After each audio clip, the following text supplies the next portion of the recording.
Yeah, well, tackling this role, the huge part of that was really spending time with Stacy. You know, I'd watched the documentary probably countless times. Documentary's wonderful, if you want to see it. But spending time with Stacy was the most important to me, to attempt to understand what she went through. Obviously the good times, falling in love with Laurel, their relationship, and then what it was like for her going through that experience. And yeah, it was really, I mean, when I saw the documentary, I wept. It was very, quite frankly, it was just so saddening to see what they went through. It felt so unnecessary and cruel. And so yeah, it was very sad.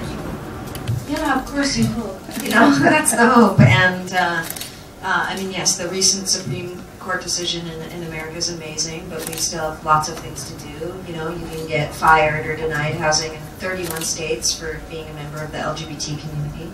And America's come a long way. And you know, when you were living in Los Angeles in the 50s and 60s and got beaten and thrown in jail, I'm sure marriage equality was the farthest thing from your mind. And I do think change comes when it's about people having equal rights and being able to love freely.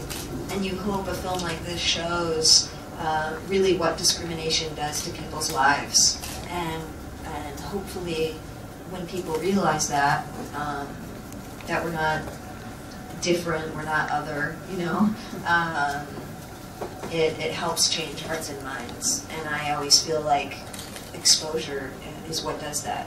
And will continue to create change. Yeah, well, I was obviously closeted, so and that was a very, you know, fear-based thing. These ideas that exist that you're not going to be able to work as an out gay actor, and I think what we're seeing is that's changing, and I think it's going to continue to change very, very, very quickly. I think it's going to be continued to that narrative is going to shift. For me, it was much more, I felt much more damage was happening to my career being a closeted person, because I was sad, I was closed off, and uninspired.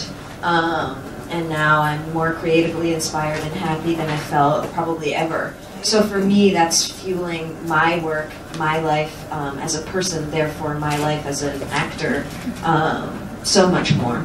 And, you know, I think it's just going to take more people to come out and prove that it's not an issue and just something that we need to get over, because it's silly, and hopefully it will change.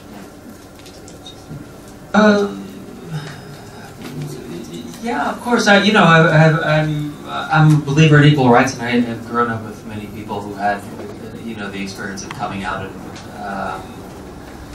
So I mean, obviously I have a frame of reference, of course, and then I think spending 3 years thinking more deeply about all aspects of the subject matter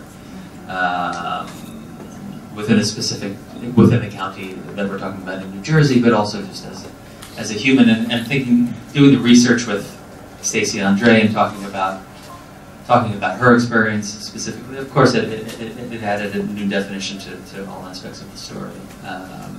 It was a real education for me, and then of course, working with Ellen for the last 18 months or 2 years. You know, I know you get anxious when I flatter you in front of you, but it's, you know, Ellen is an inspiring person, and it's been a privilege to learn from her. I mean, I think my dreams are pretty similar to Stacy. I'd say I'm a romantic.